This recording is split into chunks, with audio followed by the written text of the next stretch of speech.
2022 തോന്നുന്നു സുചേട്ടൻ മരിച്ചല്ലേ. 2022 മരിച്ച മനുഷ്യനല്ലേ.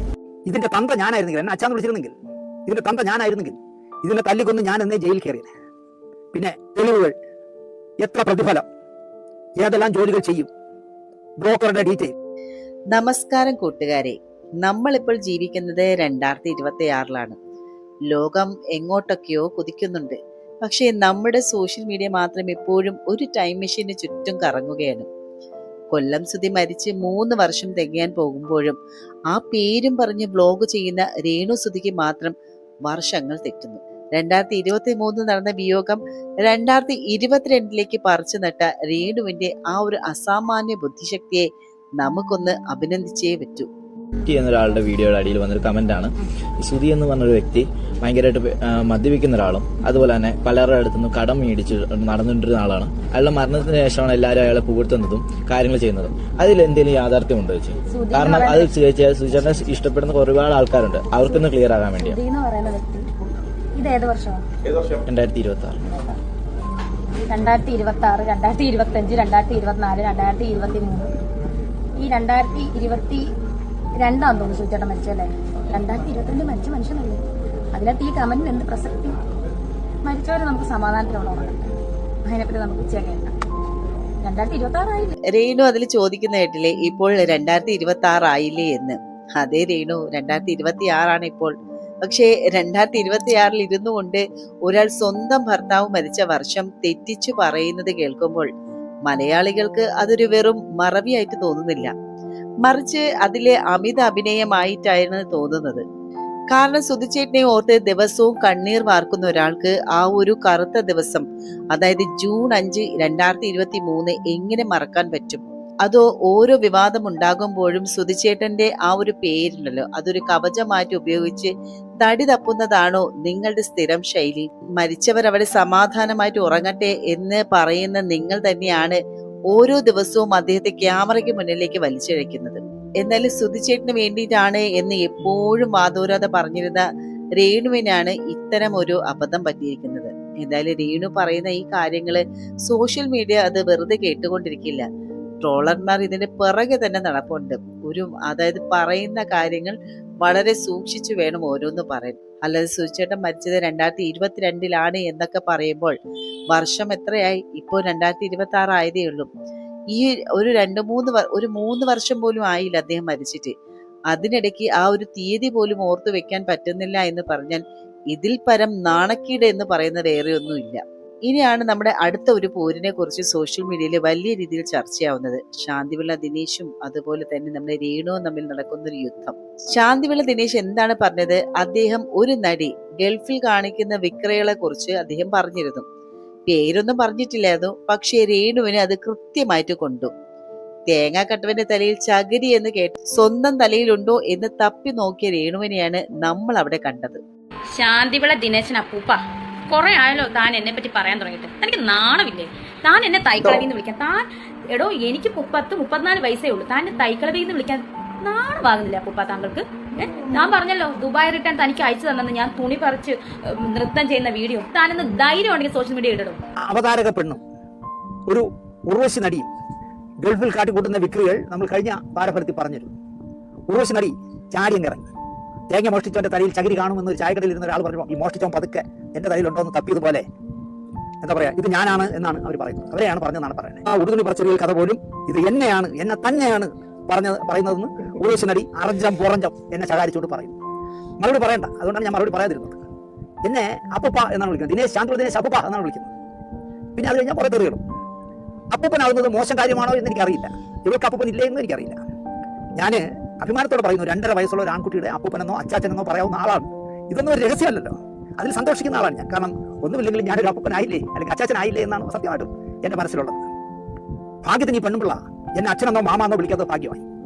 ഇതിന്റെ തന്ത ഞാനായിരുന്നെങ്കിൽ, എന്നെ അച്ഛൻ വിളിച്ചിരുന്നെങ്കിൽ, ഇതിന്റെ തന്ത ഞാനായിരുന്നെങ്കിൽ ഇതിനെ തല്ലിക്കൊന്ന് ഞാൻ എന്നേ ജയിലിൽ കയറിയത്. പിന്നെ മാമൻ പട്ടിണി കിടന്നാൽ പോലും മാമ പണി ചെയ്ത് ജീവിക്കില്ല അഭിമാനമുള്ളവർ. അതിനാൽ തന്നെ മാമ എന്ന അച്ഛനെ വിളിക്കാതെ അപ്പൂപ്പ എന്ന് വിളിച്ചതിൽ എനിക്ക് ഈ കുട്ടിയോട് സന്തോഷമേ. എന്നോടാണ് തെളിവുകൾ ചോദിക്കുന്നത്. തെളിവുകൾ, എത്ര പ്രതിഫലം, ഏതെല്ലാം ജോലികൾ ചെയ്യും, ബ്രോക്കറുടെ ഡീറ്റെയിൽ എല്ലാം എത്തിക്കാമെന്ന് വഞ്ചിക്കപ്പെട്ട ഈ ഗൾഫ് വാസികൾ തന്നെ എന്നോട് ഉറപ്പ് പറഞ്ഞിട്ടുണ്ട്. അതുകൊണ്ടാണ് ഞാൻ ആ സ്റ്റോറി കഴിഞ്ഞ ആഴ്ച പറഞ്ഞത്. കിട്ടിയാൽ ഞാൻ പറയാം, എനിക്ക് തെളിവ് കിട്ടിയാലേ എനിക്ക് പറയാൻ പറ്റും. എല്ലാം പറയാം, എല്ലാം എനിക്ക് ഫോണിൽ കൂടെ എല്ലാം പറഞ്ഞു. പക്ഷെ അതുപോലെ എനിക്ക് അതിന്റെ തെളിവുകൾ വേണമെന്ന് ഞാൻ പറഞ്ഞിട്ടുണ്ട്. നമ്മൾ അനാവശ്യമായി കഥകൾ ഉണ്ടാക്കി ഒന്നും പറയാറില്ല. ഇവിടുത്തെ യൂട്യൂബർമാരെന്ന് പറഞ്ഞാൽ കള്ളക്കഥകളല്ലേ ഉണ്ടാക്കുന്നത്. നമ്മൾ അങ്ങനെ പറയാറില്ല. അങ്ങനെ പറയുന്നത് ശരിയുമല്ല എന്ന് ബാധിക്കുന്ന ആളാണ് ഞാൻ.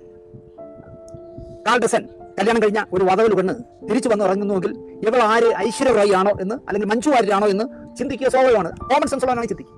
അങ്ങോട്ടൊരു ഉണക്ക ബാഗും കൊണ്ട് അങ്ങോട്ട് പോയിട്ട് തിരിച്ചു വരുന്നത് കുറേ പെട്ടികളൊക്കെ ആയിട്ടാണ്. മനസ്സിലായി? കണ്ടവനെ കൊണ്ട് യാചിച്ച് തെണ്ടി പറക്കി വീടും മതിലും ഒക്കെ കെട്ടി താമസിച്ചിരുന്ന ജീവിച്ചിരുന്ന ഈ വധവല് ഇപ്പൊ പറയാണ്, നിനക്ക് വയസ്സാടാ മോനൊക്കെ 3, നിനക്കൊരു കാർ, നിനക്കാ അല്ലെ വേറെ തളയ്ക്കണ്ടായി ചെറുക്കണ്ടല്ലോ, കാള പോലത്തെ ചെറുക്കൻ, എനിക്ക് 18, നിനക്കൊരു കാർ. എന്താ അപ്പം ചൊറിഞ്ഞു നടക്കുന്നത്? അടുത്താണ് വാങ്ങിച്ചത്, അടുത്ത പോയിട്ട് വരട്ടെ. ഇത് എവിടെ നിന്ന് കിട്ടണ കാശി? എവിടെ നിന്ന് കിട്ടണേ? കുമാരൻ്റെ ചെറുപോളത്തും അല്ലല്ലോ. എനിക്ക് ആ ഡീറ്റെയിലുകളൊക്കെ കിട്ടിക്കോട്ട്. അപ്പോൾ ഇപ്പൊ ഞാൻ പറഞ്ഞതിന്റെ ബാക്കി കഥകൾ ഡീറ്റെയിൽ ആയിട്ട് ഞാൻ പറയാം. പക്ഷെ നമ്മുടെ ചാനൽ എങ്ങനെ പറയുമെന്നാണ് ഞാൻ ആലോചിക്കുന്നത്. ഇല്ലെങ്കിൽ എനിക്ക് വേറെ ചാനലുകളുണ്ടല്ലോ, ഞാൻ ഇന്റർവ്യൂ എടുക്കാൻ വരുമ്പോൾ അവർക്കെങ്കിലും ഈ തെളിവുകൾ കൊടുക്കാം. വരട്ടെ. അഹങ്കരിക്കുന്നത് ആപത്താണ് എന്നാണ് എൻ്റെ അമ്മ എന്നെ പഠിപ്പിച്ചത്. എന്നെ പോരിന് വിളിക്കാനൊന്നും ഈ ജമ്മ ഈ പെങ്കൊച്ചിന് ഈ വധവിൽ വേണ്ടി ആവില്ല. കാരണം അന്തസ്സായി ജീവിക്കുന്നതാണ് ഞാൻ. ഉപ്പും പിടിയും ചോറേ ഉള്ളെങ്കിലും അന്തസ്സായി ജീവിക്കുന്ന വാടക വീട്ടിൽ ജീവിക്കുന്ന ആളാണ്. കണ്ണടച്ച് തുറക്കുന്നതിന് മുമ്പേ ഗൾഫിൽ സ്ഥിരമായി പോയി എന്താ ബാർ ഡാൻസ്, തേങ്ങ ഡാൻസ് എന്നൊക്കെ പറഞ്ഞ് വഴിവിട്ട് പൈസ ഉണ്ടാക്കിയിട്ട് അഭിമാനത്തോടെ എന്നെ വെല്ലു വിളിക്കണം. കാണിടാ വിഷുവൽ. ഞാൻ ഇതിന്റെ വിഷുവൽ അല്ല പറഞ്ഞത്, ഞാൻ കണ്ട വിഷുവൽ ഇതിന്റെ അല്ല. ഒരു അവതാരകയാണ്. ആഴ്ച പിമ്പിരിയായപ്പോൾ എല്ലാം ഊരി പറിച്ചറിഞ്ഞു. കൂടെ ഇരിക്കുന്നവരെല്ലാം കൂടെ കൈയടിച്ച് പ്രോത്സാഹിപ്പിക്കുന്നു. ഒരുത്തം ഒളിച്ചിരുന്നു ഇത് മുഴുവൻ ഷൂട്ട് ചെയ്തു. ആ വീഡിയോ ആണ് ഞാൻ കണ്ടത്. ഞാൻ അതിനെക്കുറിച്ച് പറഞ്ഞത്. പക്ഷേ അതിനെ എവിടെ ഏറ്റെടുത്തു? കാരണം ഇവളും ബാറിലൊക്കെ ചെന്ന് തളർത്തി മറിയല്ലേ. അത് വല്ലതും ഉണ്ടെങ്കിൽ കുഴപ്പമില്ല. നേരെ ചൊവ്വയ്ക്ക് ഇരിക്കുന്ന വല്ലതും ഉണ്ടെങ്കിൽ കുഴപ്പമില്ല. ഈ വധവലിനൊക്കെ മറുപടി പറയാൻ അദ്ദേഹത്തെ അപ്പൂപ്പൻ എന്നൊക്കെ വിളിച്ച് പരിഹസിക്കുന്ന രേണു ഒന്ന് ഓർക്കുക. പ്രായം കൊണ്ട് ഒരാളെ അധിക്ഷേപിക്കുന്നത് നിങ്ങളുടെ സംസ്കാര ശൂന്യതയാണ് കാണിക്കുന്നത്. ശാന്തിവിള ദിനേശ് ചോദിച്ച ചോദ്യം വളരെ ലളിതമാണ്. ഐശ്വര്യ റായ് ഒന്നുമല്ലാത്ത നിങ്ങൾക്ക് എവിടെ നിന്നാണ് ഇത്രയും പണം എന്നുള്ളത്. ഈ ചോദ്യത്തിന് മറുപടി നൽകാതെ അപ്പൂപ്പൻ എന്നും മാമൻ എന്നൊക്കെ വിളിച്ച് വായടപ്പിക്കാൻ നോക്കുന്നത് പഴയ ഒരു തന്ത്രമാണ്. എന്തായാലും 2026 മലയാളികൾക്ക് ഇതൊക്കെ പെട്ടെന്ന് തന്നെ മനസ്സിലാകും. എന്തായാലും ഈ ഒരു വീഡിയോ ഇടുന്നതിന് താഴെ തന്നെ ഒരുപാട് ഈ ഒരു രേണുവിനെ സപ്പോർട്ട് ചെയ്യുന്ന കുറച്ച് പേരുണ്ട്. കുറച്ചു പേരെ കാണത്തുള്ളൂ. ബാക്കി ഒരു 90% ആളുകൾ ഇപ്പോൾ രേണുവിനെ വിമർശിച്ചുകൊണ്ടാണ് വരുന്നത്. അതിൽ 10% മാത്രമേ ഉള്ളൂ രേണുവിനെ സപ്പോർട്ടീവ് ആയിട്ടുള്ളത്. കാരണം മറ്റൊന്നുമല്ല, ഈ ഒരു സമൂഹം രേണുവിനെ വിമർശിക്കുന്നതിന്റെ പ്രധാന കാരണം എന്താണ്? അവർക്ക് പൈസ ഉള്ളത് കൊണ്ടാണോ? അല്ല. അവർ കാറ് വാങ്ങിയത് കൊണ്ടാണോ? അല്ല. അതൊന്നുമല്ല. മറിച്ച് അന്തസ്സുള്ള ഒരു കലാകാരന്റെ ഭാര്യ എന്ന നിലയിൽ അവർ പുലർത്തേണ്ട കുറച്ച് മാന്യത കൈമോശം വന്നതുകൊണ്ടാണ്. രേണു ഇവിടെ കാട്ടിക്കൂട്ടുന്ന എന്താണ്? ഓരോ വിവാദവും ബ്ലോഗിംഗ് വ്യൂസ് കൂട്ടാൻ വേണ്ടിയിട്ട് ഉപയോഗിക്കുന്നു. ഒരു വശത്ത് താൻ വലിയ പതിവ്രതയാണ് എന്ന് വരുത്തി തീർക്കുന്നു, മറുവശത്ത് ബാർ ഡാൻസ് ആരോപണങ്ങളൊക്കെ ചെന്ന് ചാടുന്നു. എന്തായാലും ശാന്തിവിളയുടെ കയ്യിൽ വീഡിയോ ഉണ്ടെന്ന് അദ്ദേഹം തറപ്പിച്ച് പറയുമ്പോൾ രേണു അതിനെ നിയമപരമായിട്ട് നേരിടാൻ മടിക്കുന്നത് എന്തുകൊണ്ടാണ്? പട്ടിണി കിടന്നാലും അഭിമാനത്തോട് ജീവിക്കുന്നവനാണ് യഥാർത്ഥ മനുഷ്യനെന്ന് ശാന്തിവിള പറയുമ്പോൾ 2026 തലമുറയ്ക്ക് അത് വലിയൊരു പാഠമാണ്. കണ്ടവനെ കൊണ്ട് യാചിച്ചും തെണ്ടിപ്പറക്കിയും ഉണ്ടാക്കുന്ന വീടിനേക്കാൾ അന്തസ്സുണ്ട് കഷ്ടപ്പെട്ടുണ്ടാക്കുന്ന 1 സെന്റ് ഭൂമിക്ക്. എന്തായാലും ഈ ഒരു വിവാദത്തെ വെറും ഒരു വ്യക്തിപരമായിട്ടുള്ള ഒരു പോരടിയായി മാത്രം നമ്മൾ കാണരുത്. ഇതിലെ വലിയൊരു സാമൂഹിക വശവുമുണ്ട്. നമ്മൾ ജീവിക്കുന്നത് 2026 അതായത് സോഷ്യൽ മീഡിയ എന്നത് വെറും ഒരു വിനോദോപാധിയല്ല, മറിച്ച് പലർക്കും അത് വലിയൊരു വരുമാന മാർഗവുമാണ്. ഇവിടെയാണ് അതിന്റെ ആ ഒരു പ്രശ്നം തുടങ്ങുന്നത്. അതായത് സിമ്പതി സെല്ലിംഗ് അഥവാ സഹതാപം വിറ്റ് കാശാക്കുക എന്നത് ഇന്നൊരു ട്രെൻഡായിട്ട് മാറിക്കഴിഞ്ഞു. ഒരാളുടെ മരണം അല്ലെങ്കിൽ വേർപാട് എന്നത് വ്യക്തിപരമായിട്ട് വലിയൊരു നഷ്ടമാണ്. എന്നാൽ ആ നഷ്ടത്തെ ദിവസവും ക്യാമറയ്ക്ക് മുന്നിൽ എത്തിച്ച് വ്യൂസ് കൂട്ടാൻ ഉപയോഗിക്കുമ്പോൾ അവിടെ ആ വ്യക്തിയോടുള്ള ആദരവ് നഷ്ടപ്പെടുന്നുണ്ട്. സമൂഹം ഇന്ന് ഒരു വ്യക്തി വിലയിരുത്തുന്നത് അവരുടെ വസ്ത്രം നോക്കിയാണോ? അല്ല. പണം നോക്കിയോ? അതുമാത്രമല്ല, അവരുടെ നിലപാടുകളിലെ വ്യക്തത നോക്കിയിട്ടാണ്. ഒരു വശത്ത് താൻ വലിയ തകർച്ചയിലാണ് എന്ന് പറയുകയും മറുവശത്ത് ആഡംബരങ്ങൾ പ്രദർശിപ്പിക്കുകയും ഒക്കെ ചെയ്യുമ്പോൾ ജനങ്ങളിൽ സംശയം ജനിക്കുന്നത് സ്വാഭാവികമാണ്. ശാന്തിവിള ദിനേശ് ഉയർത്തുന്ന ചോദ്യങ്ങളും ഇതിന്റെ തുടർച്ച തന്നെയാണ്. എന്തായാലും ഈ വിഷയത്തിൽ നിന്ന് നമുക്ക് പഠിക്കാനുള്ള പ്രധാന കാര്യം ഇതാണ്. അതായത് അന്തസ്സും സത്യസന്ധതയും പണം കൊടുത്ത് വാങ്ങാൻ കഴിയില്ല എന്നുള്ളത്. ഒരാൾ മരിച്ചു കഴിഞ്ഞാൽ അയാളുടെ പേര് ചീത്തയാകാത്ത ആ രീതിയിൽ ജീവിക്കുക എന്നതാണ് ആ വ്യക്തിയോട് നമുക്ക് ചെയ്യാവുന്ന ഏറ്റവും വലിയ കാര്യം എന്ന് പറയുന്നത്. വിവാദങ്ങളുടെ നിഴലിൽ ആ പേര് വലിച്ചിഴക്കപ്പെടുന്നത് ദൗർഭാഗ്യകരമാണ്. ജീവിതത്തിൽ നമ്മൾ എത്ര ഉയർച്ചകൾ നേടിയാലും അത് സുതാര്യമായിരിക്കണം. തെറ്റായ വഴികളിലൂടെ നേടുന്ന ആ ഒരു പണമോ പ്രശസ്തിയോ ഒരിക്കലും നിലനിൽക്കില്ല. ആരോപണങ്ങൾ ഉയരുമ്പോൾ തീയതികൾ മാറ്റിക്കളിച്ചോ അധിക്ഷേപിച്ചോ അല്ല പ്രതികരിക്കേണ്ടത്, മറിച്ച് സത്യസന്ധമായിട്ടുള്ള മറുപടികളിലൂടെയും നിയമപരമായിട്ടുള്ള നീക്കങ്ങളിലൂടെയും ആകണം.